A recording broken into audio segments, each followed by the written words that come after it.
Good morning, world.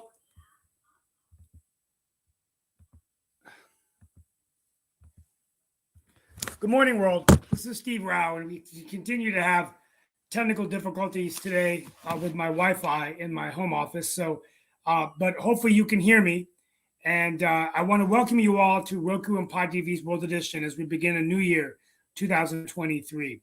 On this show, we talk about global affairs, innovation, an increasingly turbulent and divisive world. And I'm returning from Washington, D.C., where I attended the swearing in of one of my best friends, Wiley Nickel, who is now a United States congressman. I also met Deborah Ross, Don Davis, and other leaders of our congressional delegation, along with Valerie Fouché from Durham. Here's the catch, though. None of them were sworn in because there is no Speaker of the House. After 4 votes, Kevin McCarthy was yet to secure the 218 votes to be the Speaker of the House. They will go back into session today at noon to begin voting again. And if he doesn't make it this time, I think we can assume there may be other candidates surfacing to become the Speaker of the House, which is third in line for the presidency of the United States. We are praying for the NFL star who almost lost his life in cardiac arrest. We're going to be talking about that. We're going to be talking about what we're going to be talking about this year.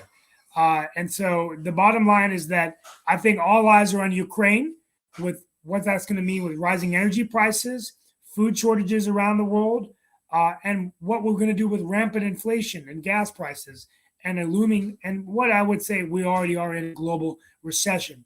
We're going to talk about a divided America. That's another issue I think we'll continue to talk about this year between Republicans and Democrats as we get ready for a presidential race. The rules-based international system that's been in place since World War II now coming in shambles with authoritarianism and dictatorship on the rise all over the world. Will that be a trend we will continue to see? And is it a new Cold War between Russia and the United States, and also United States and China? And how does India get into the mix as today literally the world's largest democracy with about 1.43 billion people and the 5th largest economy in the world? I could go on, but those are some of the things going on today. All eyes in on those major issues on World Edition. And we're going to go ahead and begin the show. We're going to begin talking about my trip to Washington and what I observed. I was literally in Wiley Nickel's office for about 3.5 hours with his mother and father and family and friends watching the returns come in on the speaker vote. But Mark, go ahead and bring in the guests, and I might have to find another room, but hopefully you guys can hear me. No, we hear you loud and clear. And definitely one of the things that I was curious about is your impression of the White House and your impression of just D.C. in general, since that's like your 3rd or 4th trip recently in those areas and everything. I'm sure Chris has got some thoughts too. Yeah, I'll do that. And a couple things I forgot to mention. Missouri just carried out their first execution against Amber McLaughlin, who was convicted of murdering her ex-girlfriend in 2023. Southwest is back on track, and Damar Hamlin was his name, and then the other historic moment, Patty Murray became the first woman elected as Senate President pro tem in the United States Senate. That's exciting news. But yeah, let me give you my perspective and we'll dive in. So it was very interesting. First time in my life where one of my best friends is in Congress. Definitely a different feeling. Someone I talk to at least every day or every other day, he almost emerged as a congressman. So he was already building relationships and getting out there doing great stuff. And I think what I noticed, though, was the tone is very partisan.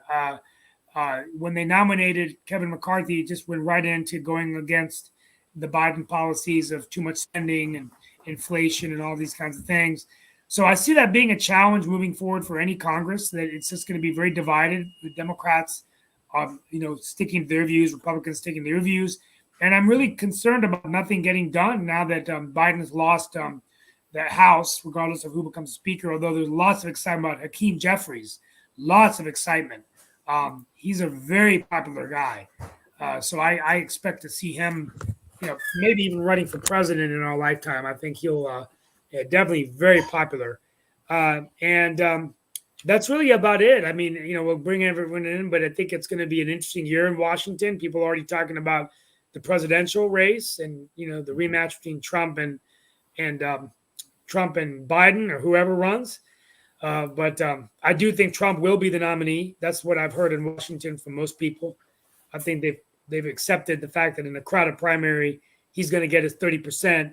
They don't really have anything they can bring on him other than just the smoke and mirrors, but they don't have anything legal. So I do think Donald Trump will be the Republican nominee for president, and he will get a second chance to claim the White House. And who he runs against will be interesting, but that's pretty much the word on the street, what people were saying in Washington. So yeah, and I think Hakeem would be an interesting candidate. I've definitely, like I said before, had a chance to meet him a couple of times, and he definitely seems to be a likable fellow, and we'll see if that's likable enough to be president or even a presidential candidate. He definitely has some viewpoints that are interesting and all in that space, but the proof is what you do in Congress or what you do in your life and whether that resonates with people on a national level. So that'll be interesting to see what people dig up in his records and things along those lines. I've got a case, Shaquille. I mentioned this earlier and you mentioned it, but you kind of left it alone as to what it was in that case. But, we talk here a lot about equality, and I am definitely one of those people that advocates for equality, but apparently we're having equality in the criminal justice system in the sense of execution, because Amber McLaughlin wasn't just any execution. She was the first transgender woman to be executed in the United States. So what are our thoughts around this, Shaquille? It looks like we can have equality on everything, even on death row. Well, 2023, the year of pride, I think we're off to a fantastic start. But can I just point out a couple of things? I know that you don't like to let facts get in the way of a good story, right? This dude stalked his girlfriend, right? Hid in buildings, did all sorts of things.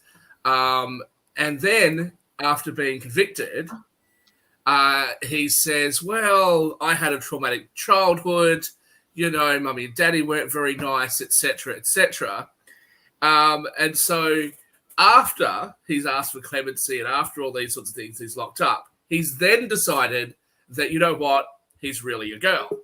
And he's undergone this transgender thing while he's been in prison. And now the media, God bless their cotton socks, are saying, well, this is the first woman that's been executed since whatever it was, 1976 or something. And other people that are criticizing it saying, well, this doesn't do anything to help the community, the LGBTQ community, who are already suffering violence in the streets, etc. This does nothing to help them. Well, I've got a couple of things to say about that. Firstly, this isn't an action designed to help anybody, except for the victims who want to see some justice. Okay? This isn't about helping the community. This isn't some bold political statement. Somebody committed a crime, and that person died. Male, female, black, white, whatever. They got the lethal injection, as they deserved, as your law prescribed. No, that makes sense and everything, but a couple things I got to ask, and one of them Chris may remember, but if I remember correctly, the last time that woman was executed, and I could have the date wrong and the person wrong, I think it was a grandma and everything, and I think that she was convicted of murder, and a very heinous murder, if I remember correctly, but you can correct me if I'm wrong. It was a woman in Texas, and basically she was carrying a weapon. There were cops in a parking lot. They pulled out their weapons. She pulled out her weapon. They fired. She fired. She killed a cop. She had an illegal weapon at that point in time. She was not registered, whatever else. She was convicted of first-degree murder and later executed in Texas. And so that was, as far as I know, that was the last one that was executed. And the thing is that she went through all the appeals and whatever else. And her story was she fired in return. The cop story was, they told her to drop her weapon. She didn't drop it, blah, blah, blah, and she killed a cop. Once you kill a cop with an illegal weapon, that's pretty much you're done. Yeah. It's Yeah, really Can I ask why? Are police some special breed of people? Yes, So they if you are. kill a Absolutely. normal citizen, right, then with an illegal weapon, hey, that's okay. That's not so bad. But if it's a police officer, oh no, heaven forbid, how could you? Is that That's basically the absolutely story? correct. Now Yeah. you finally got it. Police Excellent. officers and attorneys are special people. Just write that down Yeah. somewhere in your notebook, Absolutely. and live with it. Okay? Absolutely. I love these. Attorneys being more special than police officers. Of course. That's right. Yeah. Okay. And So there is a hierarchy. and I can see it definitely happened in Texas, where you've got these boring, backward conservative Republicans. It has who are nothing just, to do with backward and conservative. Oh, It's- that's exactly it's the natural order of things. Maybe boring. Okay. Maybe boring. Right, Dan. Lawyers No, above, Lawyers. Steve, I'm You know what going the to roll difference down up between now a because I lawyer had and a a crack at trampoline Republicans. is? You know what the difference between a lawyer and a trampoline? People take their shoes off to jump on the trampoline. Oh, that's pretty good. Wow. That's pretty good. So, Wow. So guys, who do you I'm think in. is going to emerge? What are your thoughts about the speaker's race? Who do you think is going to emerge? Are we hearing any other names? McCarthy I think Scalise. going to win eventually. Scalise? Yeah. Yeah, I think it's funny because people, talk about, and Dan, you can chime in whenever you want, but basically Steve Scalise was the one who was shot. Back when the Democrat decided to shoot up the Republicans.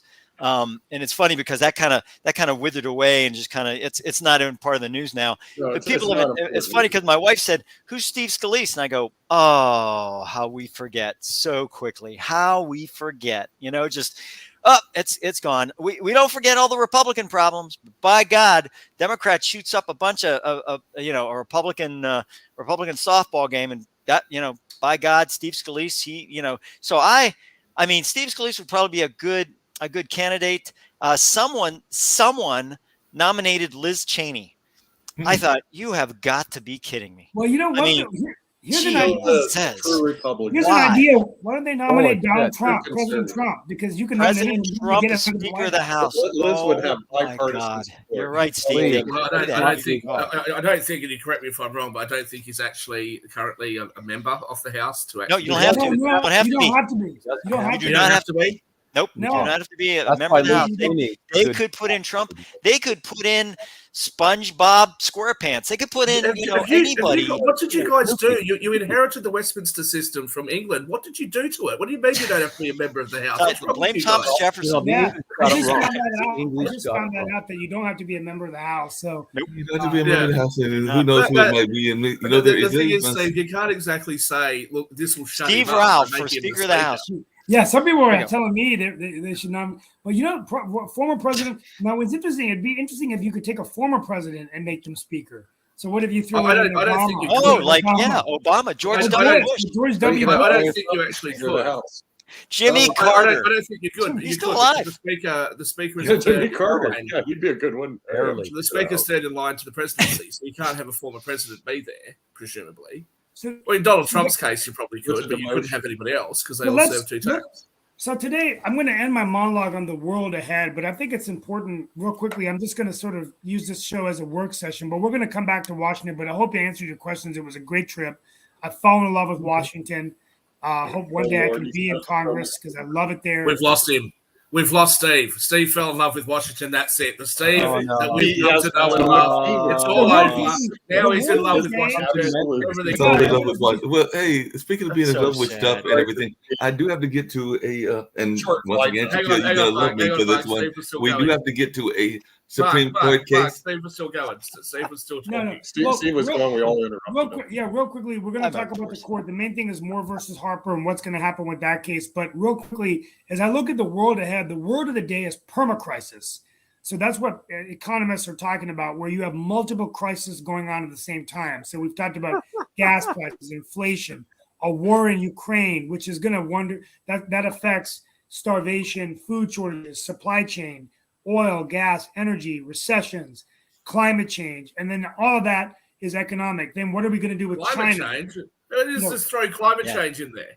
Well, climate change is an issue that we will continue to discuss. Divided America, Republicans and Democrats, kind of the social war, and these are the issues I think that, but I think the most important thing is a changing world geopolitically with many of the post-World War II international railroad systems where in a world where we pretty much for many, many years were saying borders were secure, other countries couldn't invade others. Now what they're calling Taiwan is the Asia and Ukraine, right?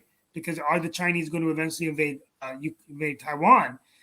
We all thought that, hey, inflation is going to stay stable. That went out the door. We thought if you're in a rich country, you'd be able to turn the lights on. Hold on a second. Going to stay under control. No, those are some of the issues. But hold on a second. I got a question to everybody. Because you said this a couple of times and everything. We've said it several times on the show. When have borders been secure? I mean, there's so many nations in Africa where people are constantly walking back and forth between the various countries. We can say the same thing about Europe and a number of other places. So when have borders actually been secure? We talk about secure borders, and I'm trying to figure out what do we mean by that, and does it really exist in the world? Hey, Canadians cross over here. I'm about to go to Africa. What I meant, Mark, I'm about to go to Africa, and Australians come here all the time. I hear Shaquille's going to. I actually have to get a visa. Hey, Mark, to go we to really Africa, got to secure right? a border away from these. So really? what are you trying to imply that throughout history people have just been able to enter countries? You know what? When wealthy countries have these massive theft schemes where they steal money from hardworking people and give it away to people who aren't working, right? I think the people who are having that money stolen from them have every right to say, look, I don't want any more stolen from me to give to any new people. And that's not being racist. That's just them just saying, I've earned it and I want to keep it. I wasn't even going down the race conversation. I'm just saying, like, when you go to Kenya isn't that far, if I remember my maps correctly, from Uganda and some of the other countries. Don't you think that you can just walk across the border and go to the next country? Do you have to get like some passport to get to the next country when they're that close to each other?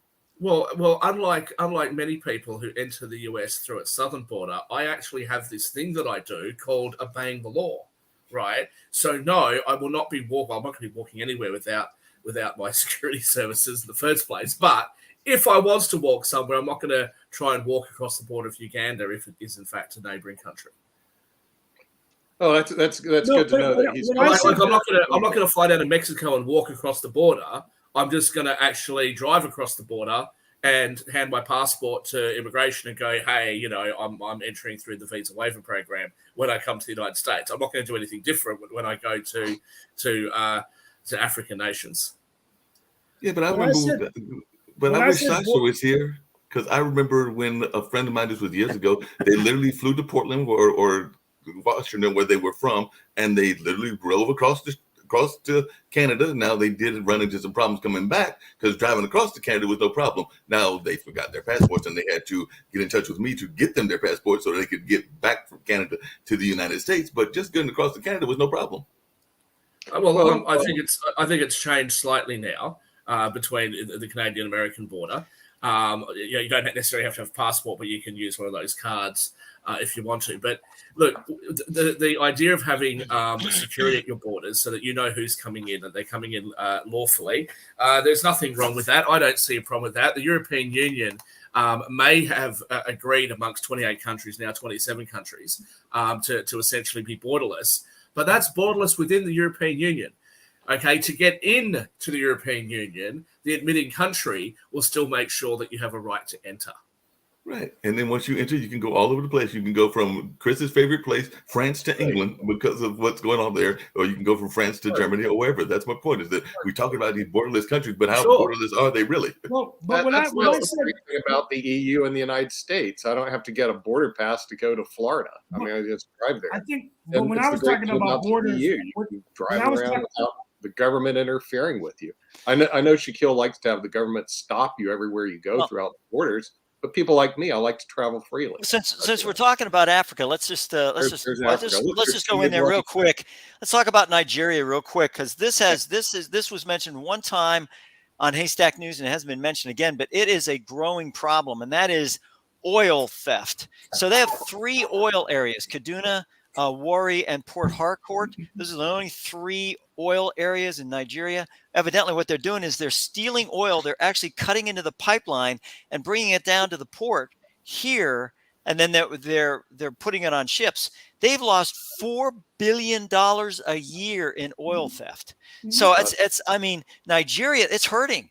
90% of their people are in poverty. I mean, this is a real problem, and Nigeria is trying to get a hold of this thing. But basically, what's happening is they are just they're having a heck of a problem. But isn't that part of the problem with a lot of oil places? If I think about Qatar or Qatar, however you want to pronounce it, but Nigeria it's usually the rich folks that have the oil and the access to the oil. The same with Nigeria. The citizens not that great and all of that, but definitely a lot of times the wealthy and the oil barons. I mean, I think we even see that to some degree. Well, let me just correct you. Guys, Mark, can you hear me? Most Middle Eastern countries, yeah, we can hear you. Most Middle Eastern countries actually have a 50% tax or close to it on oil and gas, right? Which I actually think is a good idea.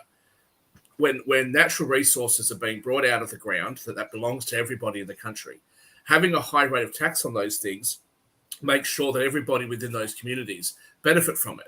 And to a lesser degree, Alaska does this. If you live up in Alaska, you actually share in some of the profits that come from the royalties. I don't think it's enough. I think it should be more than that.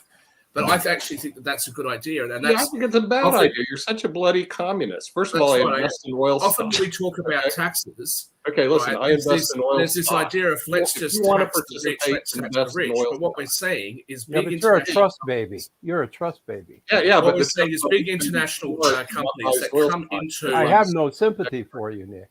I know, but I'm not looking for sympathy. I'm looking for profits. Okay, so if I could finish, he wants to tax it. So what we see is big international companies that come into countries, and they extract massive profits, which belong those assets belong to the country, and they're not being taxed, and then they're not being shared amongst the people. And then what you're seeing is the very, very wealthy people within communities being told you need to pay your fair share. And there's a real unfairness in that. If you're going to have a fair tax system where everybody shares in the wealth that a nation creates, surely one of the most obvious places to do that is in its natural resources. Now, you see that in the Middle East, and as a result, with those high tax rates in the Middle East, most Middle Eastern nations have a 0% personal income tax, and most of them actually don't have a sales tax. Dubai's only just introduced a 5% sales tax in the last handful of years. That's what you're seeing. Norway is another good example, although they do have a reasonably high income tax rate. It's fairly flat. It's nowhere near as progressive as the United States or other developed countries. And Norway has a 50% tax on their energy production, plus another 50% on the company's profits.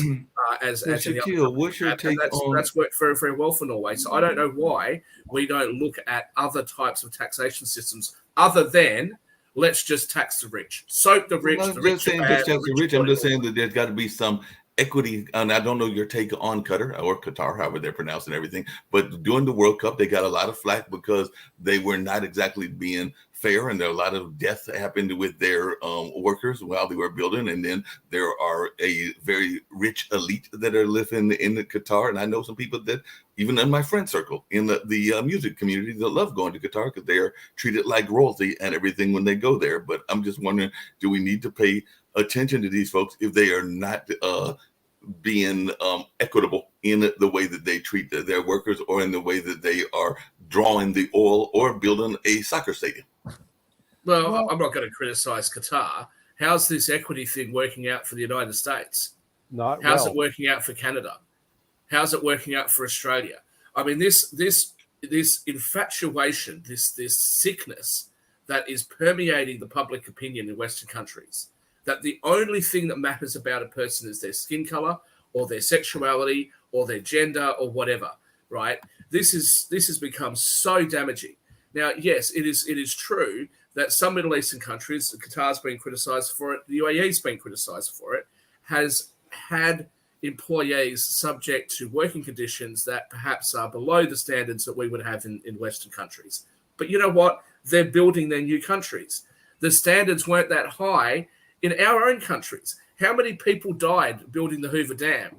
How many Chinese people were brought over from China to help build the tunnels and the railways going into California as the United States went into the new West. So, Yeah, to criticize guess what, these countries, guess what, they Shaquille? I tried to wasn't going develop. with race this time. I was actually going with class on this particular issue because actually here in even North Carolina, there have been several incidences of construction scaffolding, and there have been incidences of it not being done all that correctly. So there have been complaints around that. I think there have been some deaths even here in this area because of the notion that we are not doing a good job of making sure that the infrastructure, which is one of Steve Rao's favorite conversations, is being done correctly. So I wasn't even going with race or rice, whatever you want to call it. Let's This time talk about it was more infrastructure. around Well, the I class didn't- and I also didn't say- around I wasn't whether we are referring- doing good I wasn't construction. referring to race, Mark. I was referring to how people have been treated as our own countries have been built. All of our countries have been built on, unfortunately, the lives of many people that have perished because of poor working conditions. But those were the biggest times of growth that we've experienced in our societies. Now, you want to sit here in the luxury of the United States and point fingers at Qatar, or point fingers at China, or point fingers at any of these other countries that are developing and saying, oh my God, how could you possibly not have all these different safety regimes? Well, that's just not how it works. Shaquille, I just pointed fingers at North Carolina. I just said that at least 16 people have died in North Carolina over the past decade in accidents involving scaffolding and construction I'm sites. sure that there's consequences, Mark. Let me ask. Consequences. Guys, I want to take. I gotta Consequences in take North back Carolina. control. You referred originally. Guys, to I'm the- going to take back control of the show because I want to get Sasha on, and he's just arrived. We'll come back to these issues, but Sasha, we've been looking at. Make one point, Steve. How many people died building the Sydney Harbor Bridge? Data man knows. I know. I'm sure there was. I'm sure there was a heap. I'm sure there was a heap. I don't know the number. Okay, 16 people died building There the you go. Sydney Harbor Bridge. This whole garbage about people dying in Qatar because they build stuff. It happens all the time. 16 people died building Sydney Harbor Bridge, and we don't hear the violins. Oh, poor Australia! Look at all these people in Australia who died building the Sydney Harbor Bridge. In fact, it's a dangerous. Well, I'm sure there was some criticism at the time, as there was for building the Hoover Dam. But I mean, so what? this is just life. This is what happens, and I don't think that it's fair for us to try and hold other countries to a standard that we barely live up to ourselves. Yeah, I agree. Okay, we'll get back to Steve. Sorry.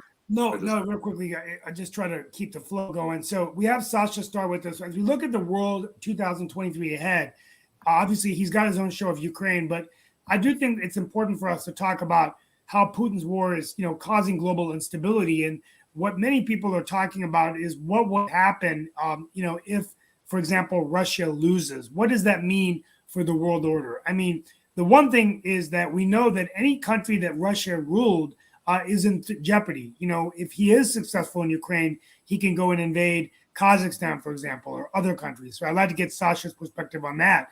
But the other thing, Sasha, is we look at what would it mean, if he's not successful, then it may deter other countries like China and others of invading. We are concerned about Turkey, for example. Right now, there are a lot of countries like Erdogan in Turkey. He's buying a lot of oil from Russia, but he's also selling weapons to Ukraine. What about India? They're buying oil from Russia, but then they're also saying, well, we're allies with the United States. So, Sasha, how much is at play here in terms of the global instability, but also what are the scenarios if Russia loses versus if Russia wins? Don't you think there's a lot of the global order is going to be shifting, right? Okay, let me make all this equation much simpler. Please. There's no scenario under which Russia wins. It just doesn't exist. There is no even the most optimistic people who love Putin and Russia and read Dostoevsky and Tolstoy and listen every day to Tchaikovsky, even these people admit now that there is no scenario under which Russia wins. It can bombard Ukrainian city and kill more civilians. Yes, they can do that, but they will not, simply not win the war under no scenario. Furthermore, they will not go into invade Kazakhstan or Baltic states or Belarus or just anybody. No, they will not. You know why? Because Putin lost his complete army in the Ukrainian battlefield. 105,000 people are now being dead. And we are not counting maimed people and those who lost their arms and legs and ice and so on. So this is the reason why Putin is not. It's like he can. It's like a barking dog who can say, "Oh, I'm gonna use this red button or green button and the yellow button and the brown button and all buttons put together." That's all he can do. He's complete failure. He's an idiot. He's disgrace to his own people, to even people now who in command of Russia. They are now clearly see the old, mediocre, very untalented man who is in charge of a huge country, and he's taking down them all with the country. Do they think they will go for it much longer? No, I don't think so. So the Russian song is about to finish, and Ukraine already won the war. They will get Russians all out of Ukraine. The elegant thing about all that Ukraine is not crossing the border with Russia, not at all. They're just saying, okay, stay here in Ukraine. And if every day about few hundred people, at least 500-600 people are being done. It means being dead. Ukrainians are killing every day hundreds of Russian soldiers. It doesn't matter if they're freshly mobilized or they've been there now for some time. It just doesn't matter. They're not taking prisoners. They're bringing HIMARS to a certain distance, and they start killing them. And Russia cannot hide. They cannot do anything. They cannot leave Ukraine because it's a disgrace. They cannot stay there because they're being killed. So it's a no-win situation for Russia.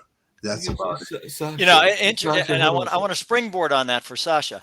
Yeah. I have on the on my share screen, I have the former Russian ammo dump in Makivka. I had the wrong Makivka up there yesterday. So, anyways, I finally tracked this thing down, and now the Russian forces are saying it was the cell phones that the Russian soldiers had. That I know, isn't that that's hilarious, right, Sasha? So what are they doing from that? What are they trying to do from that? I'll tell you what they're going to do. They're going to remove all their cell phones, and they're not doing it because of location aspects. They're doing it because the Russian soldiers are calling anybody they can call to say how bad this situation is for the Russians, and they're going to say, well, you know, that is a location device, and so therefore we're just going to take all your cell phones, and therefore there won't be any more targeting against this. But I thought that was hilarious because I got the lat long right here. It's right here. Plug this into HIMARS, and guess what? You can blow it up again. Blow it up again. This was building before it was cratered. Really, You know, man, you may appreciate the fact when a soldier who is about to die any time, any day, or 3 days, 4 days. So he wants to make a phone call to his loved one and to say that he loves them, right? And, Bye. be happy, and so on. Yeah. Now he's going to be killed even without making his final phone. That's right. Right. That's Now we won't have any way of communicating with his loved ones, and he's still going to die. Sasha and Chris, I hear what y'all are saying, and I understand what you're saying, but you know that dictator that's way over there is also involved in a arms race, and apparently he's all excited because earlier today he put out in the Atlantic a hypersonic cruise missile, and apparently both Russia, China, and the United States have been in a race to develop this hypersonic missile, but because of its ability and its speed and all of that, so, and maneuverability. So are we at all concerned that they win in this arms race, if that is part of the arms race? Because apparently that's part of what they're saying, So is that they have this new exciting weapon. So let's get down to let's do physics, just physics, just plain old physics. As speed increases, so does heat. So basically what's happening is the only thing you're going to be able to put on these missiles are conventional weapons, because as the heat increases to the point where it fuses the literal detonation device of a nuclear weapon, you cannot, and they've already tested this, you can't have a nuclear device on a weapon such as this. Now, also, when you're traveling at hyper speeds, if you make even a millimeter change in course, that is going to be a problem with when you talk about hypersonic, hyper whatever. It's because not only hypersonic but hypersensitive. So all these things, you know something, let the Russians do whatever they need to do with this hyper stuff. But let me tell you something. I'll take the good old fashioned artillery stuff that the Ukrainians have, the HIMARS, and that's not hypersonic. But let me tell you something.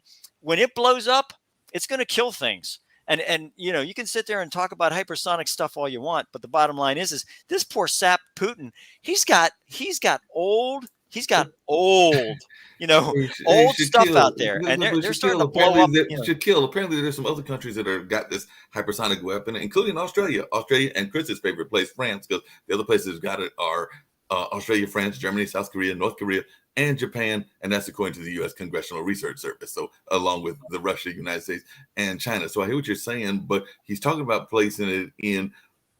That's about all the seas, because he said he's going to place it in the Atlantic, the Indian Ocean, and the Mediterranean Sea. Okay, maybe not the Pacific, but still, that's a lot of countries that could be under danger if that's what he's doing and everything. So is there any concern about this expanding the war conflict if he's got this crazy weapon and everything that's going to be in the ocean that can move at supersonic speeds? So I know that Shaquille's going to say something, but I just got to say this. The heat that's built up, I just looked this up. The heat that's built up as a hypersonic missile is the same as the surface of the sun. So I just want to just throw that. Okay, Shaquille, it's all yours. Sorry. I just want to throw some physics there. Yeah, no, I was going to say, all this talk about Australia actually has weaponry. We are the powerhouse in our region. But I will just say, it's interesting what I think Steve said earlier. If Russia loses, which I can't see how they'd win this at this point, and I don't see, even if they somehow did, they're not going to be able to win over the hearts of the Ukrainian people. They'll be there forever. They're certainly not going to have the resources to go into any other former Soviet countries. So I don't think that there's any way that Russia's going to be successful here. But Steve said, you know, is that sort of a warning perhaps to other countries like China? Well, I think China's got a lot more resources than Russia has. I think China has more things. I think it's a different country, but I also think that China wants to be, a respected part of the world community. So, you know, I don't see China just going off half-cocked and doing something that's going to be upsetting to the world. Not at this stage. But the whole we've got the war in Russia. You've got China and U.S. relations strained at the moment. But at the same time, you have a united West more than we've seen since World War II. I don't think we do, Steve. What? I think that's silly. No, not at all. We have a united West because our political leaders might be getting along. Well, what I was trying to say though, but within our nations, we're tearing each other apart. Within our nations, but the coalition. But what I was trying to say is the coalition, for example, in Ukraine, where NATO and our forces are more united than they've ever been to make sure that Putin is not successful. The 44 billion, the United States and billions, but other countries are pitching in. What this is doing, though, is we're slowly shifting away from the East. Isolation from China, what's going on in Russia. And India is kind of the wild card. India is the wild card. Hold on a second, Steve. I'm going to have to renew what I said when this thing first broke out, which is I think the Ukraine has been let down very, very badly by NATO. NATO should be assisting them a lot more. And this Republican talking point of no American boots on the ground. There was no issues with putting American boots on the ground in Afghanistan. There's been no issues with American soldiers dragging the rest of us, like Australia and the UK, etc., into other conflicts. Here you've got the Ukraine that was being courted by the European Union, and Russia just walked across the border, and the rest of the world said, well, don't do anything or else. And that or else was, we'll do nothing. We'll put some sanctions on you, and we won't even supply Ukraine with weapons directly. We'll try and do it through Poland and through all these other countries. So what are we united in? United in doing absolutely bugger all. Send some money and say good luck. Hey, definitely, I hear what y'all saying, and I was actually going to go on that united front, because definitely one of the things that we're hearing is that there are countries that are supposed to be United States allies that have not done any part in terms of supporting the Ukrainian. I'm thinking about Turkey, and I'm thinking about even an area that you are very familiar with, Steve, that being India. And there's some other ones that are not put in their amount. And I know that Nick and others have brought up the fact of have they brought in enough of the money compared to the amount of money that the United States has put in. So I'm not sure where we're going with this united front, because I'm not sure that it is fully Now, a couple united of in that. things. It was said on our show yesterday that United States per capita doesn't put any more money than other European countries and allies. That's true. In fact, even country like Estonia Yep. per capita put more money to help Ukraine than United States. Number two, Turkey helped Ukraine big time, especially at the beginning of the war, with their drones by the name Bayraktar. And when Russian approached Turkey to supply them the same drones, they refused. So Turkey brokered the deal for Ukrainian grain to be supplied to the world markets. So I'm surprised that you're taking a stand that Turkey doesn't help Ukraine, in fact, helping more than many other countries. Yeah, Well, like I said, mean I was that's and that is true. It is kind of a per capita type deal there. You know, I mean, when we talk about those types of things, and but the thing is that the same thing with GPA per capita we talked about yesterday, Nick, on the or Monday, we talked about that, and I noticed David Walker came in right away and said China and U.S. are in parity when it comes to GDP. They're And I close really, enough. I had to get off, but I wanted to say no, they're not, because if you take a per capita deal, Per capita, they're not. 1 point per capita, they're Yeah. not even close. So Right. I mean, Right. so when you take, and everything's got to be done on a per capita basis. I really truly believe that, because that's a No, density that analysis. makes sense, Chris. Hey, I'm going to pivot the conversation as well, Sure, go because ahead. I'm sorry. one of our former people that we used to have Please, regularly on and everything, and this is actually to Nick, but it was one of our former guest and is definitely used to, we were talking about him being part of the media show and everything, that being David K. Johnson is in the news. That's right, he's in the news because he has said that 6 years of Donald Trump's tax returns released by the House committee on Friday after that year-long battle and everything, and now he is, meaning David K., is got a new document where he is saying that it is absolutely brazen tax fraud. So Donald Trump, so David K. is saying that he is doing tax fraud and all in that kind of line. And he is saying that he has enriched himself. So that I wish David K. and maybe we can reach out to David K. can make a return trip to the network and everything. But he was a regular here, so I was just wondering our thoughts on what David K. Johnson has said, because Well, he says it's I was going to brazen. say to Chris very quickly, Chris, that's actually a good thing for China and a bad thing for the United States, what you pointed out. So the GDP certainly on PPP would indicate that China, is going to surpass the United States very soon. In real terms, we will see China, exceed the GDP of the United States probably in the next 10. But their economy is shrinking, though, Shaquille. Unless You're we probably see right. significant changes in the US. But the fact is that you're right. The per capita earnings of the Chinese is nowhere near as high as what they are in America. But do we think that America is going to all of a sudden surge ahead with manufacturing, surge ahead with the industrial base that's been eroded? Of course not. No. So, unless there's going to be some real value added types of positions that are made available to the working people of America, I think the United States is in for a rocky future. And this has been something that's been building up for decades now. That successive politicians, successive governments, Republican and Democrat, have allowed to occur. So it's going to be a problem. There's going to be a day of reckoning. I don't think there's any question about that. I agree. As for you, Mark, well, look, David K. Johnson, always love talking with him when he's on our shows. Look, he certainly has some animus towards Donald Trump. That's fine. He has his opinions. I would say that I would be very surprised if Donald Trump personally prepared his own tax return. Okay. People have, tax advisors, tax preparers, etc. If he's tried to game the system in order to enrich himself, well, that's one way of putting it. Maybe another way of putting it is that he's tried to game the system to make sure that he can hang on to as much of his own money as possible, which every wealthy person does. So, let's not blow things out of proportion. Let the cards fall where they may. But also, I don't know why they've decided to release this without his permission. If that's going to be a rule, then make it a rule. Don't make it some unspoken tradition. make it a rule that all presidential candidates must release their tax returns. Yeah, that's a good point. I mean, I think why not, right? I mean, it's just that gets the monkey off the table. Just everyone else has to release their tax returns. I think that's a great idea. Well, Steve, I've got a really great idea for your friends in Washington, right? They'd like to know the IRS are going to go after all these people if they've got an extra $600 in their account, right?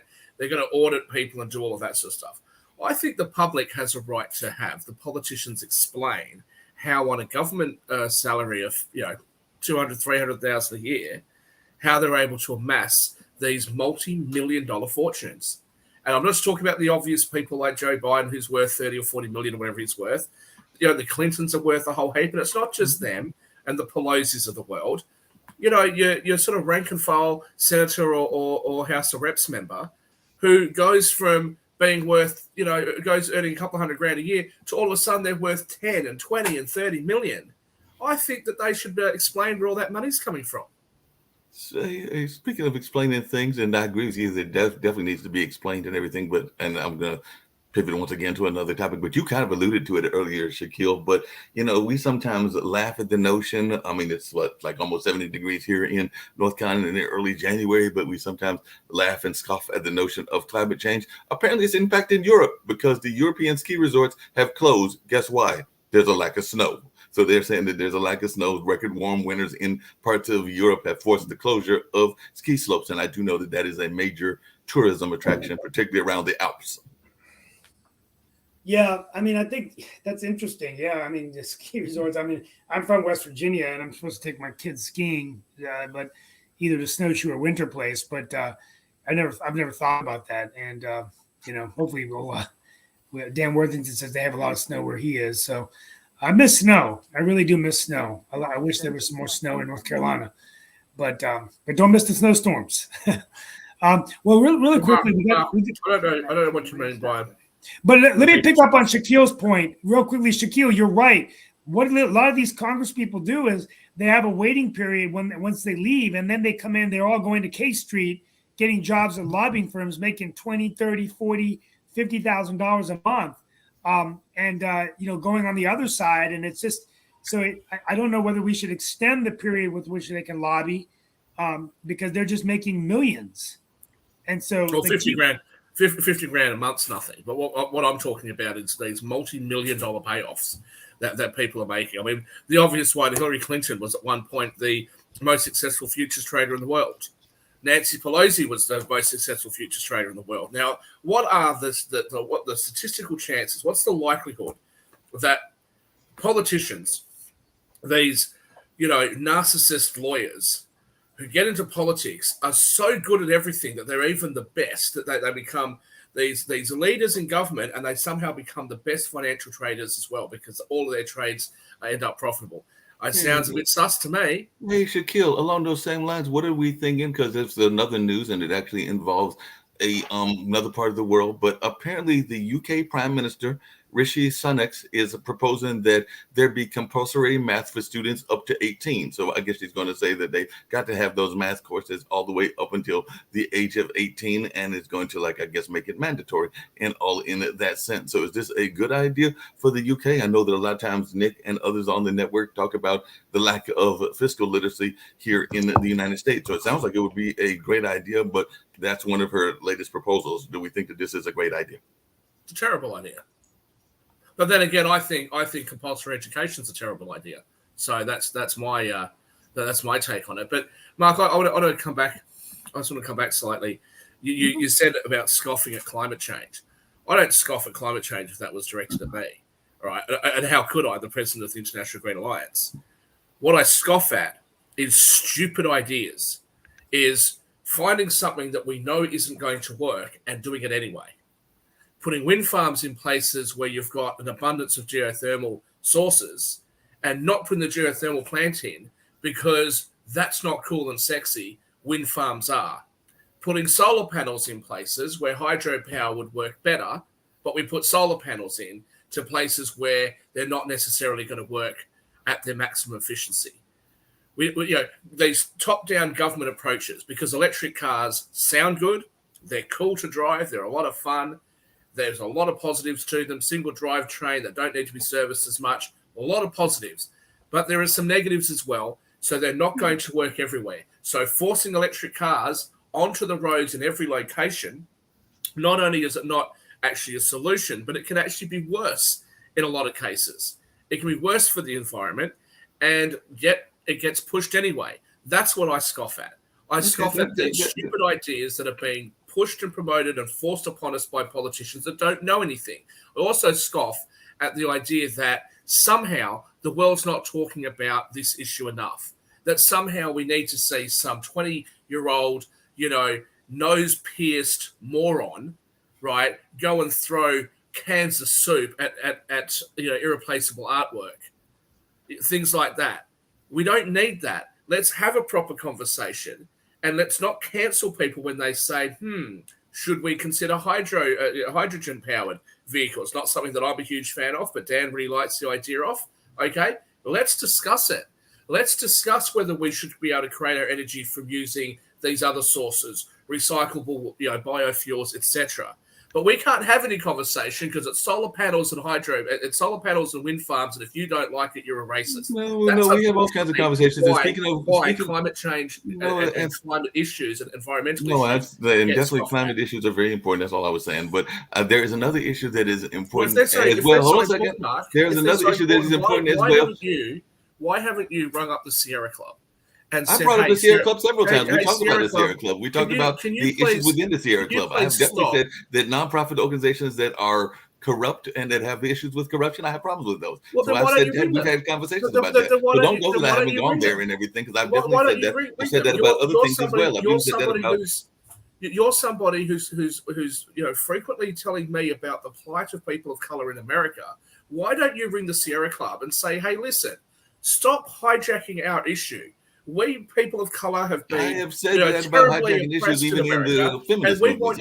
We've definitely had conversations around whether issues have been hijacked or not hijacked. So, but hold on, because that's actually where it's going to go. Because there's an issue that has been out there in the community that some people would say is strictly a race issue, but apparently reparations is back in the news. And guess what? It's not in the news in the United States. I mean, it is in the news in the United States, but where it's in the news at is in Eastern Europe. Because Poland has asked the UN to step in as it's pushing Germany for World War II reparations. So Poland wants reparations because of what happened in World War II. And I don't know what our esteemed panel thinks about this, but apparently the Germany is balking on this notion, and apparently maybe the UN is balking on this notion. But Poland is definitely asking for reparations as they are trying to do some rebuilding of their own. And of course, that war was several decades ago and everything, but they can say the same thing about slavery. So definitely, what is the thoughts around Poland asking for reparations? Because that was in the news in the last 24 hours. Well, Germany lost the war. So what do you want?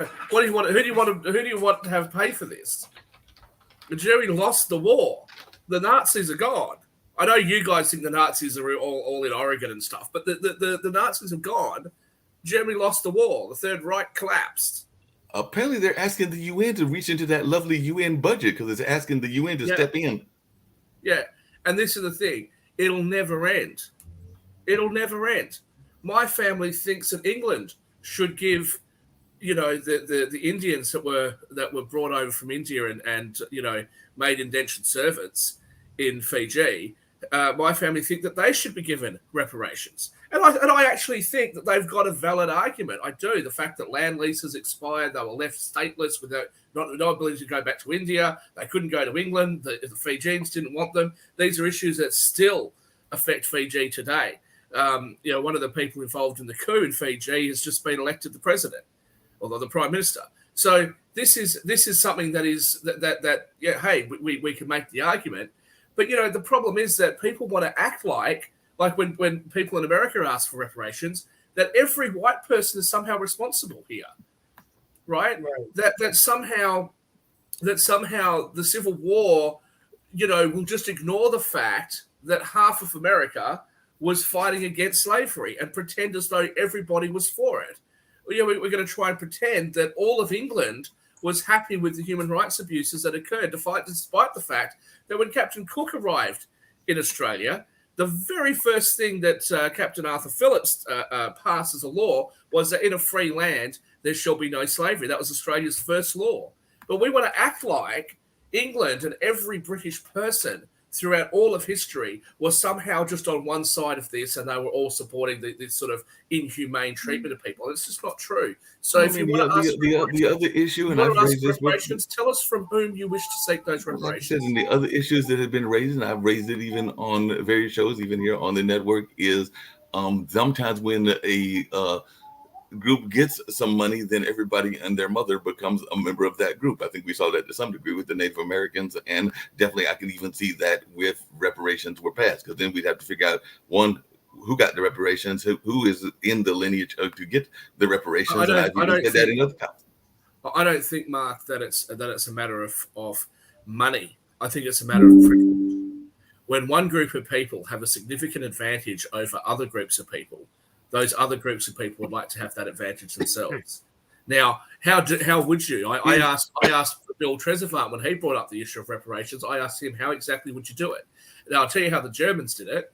The Germans did it and said if there was any Jewish people in I think it was 2 generations past, so your grandparents or great-grandparents, then you were Jewish. The problem was that they had too many Jewish people intermarrying with non-Jewish people, so they're having a problem trying to determine who was Jewish and who wasn't, so they could work out who to kill. Well, here's a different way of doing it. You can do it the way that Fijians do it. They've got the one-drop policy.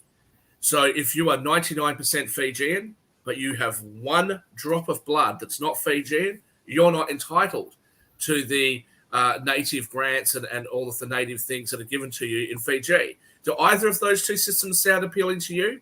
Because they don't sound appealing to me, and I think that if you treasure like I said, and that comes down to like the 3/5 of a man's philosophy, and it's more about leveling. And I've said it before, but it's time for Steve to wrap. Mark, you're not trying to level it. Don't pee on my leg and tell me it's ready. Don't go with pee on the leg analogy again. You did that in 2022. I'm not having it in 2023. You are trying to get an advantage for you. Back to Steve. Here we go. We're closing out, folks. It's time for the closeout and everything. Well, anyway, we're going to be coming back, Nick. We're going to start bringing back guests. It's been my schedule is going to be hit or miss for the next couple of weeks because many COVID restrictions being lifted, and so sometimes things come up at 10 in the morning. But the bottom line is that it's going to be a very interesting year, whether it's talking about a looming recession, the situation in Ukraine, the rise of authoritarianism around the world, the post-World War II rules-based international system now in question in terms of what does it mean for the future of America, the future of foreign policy.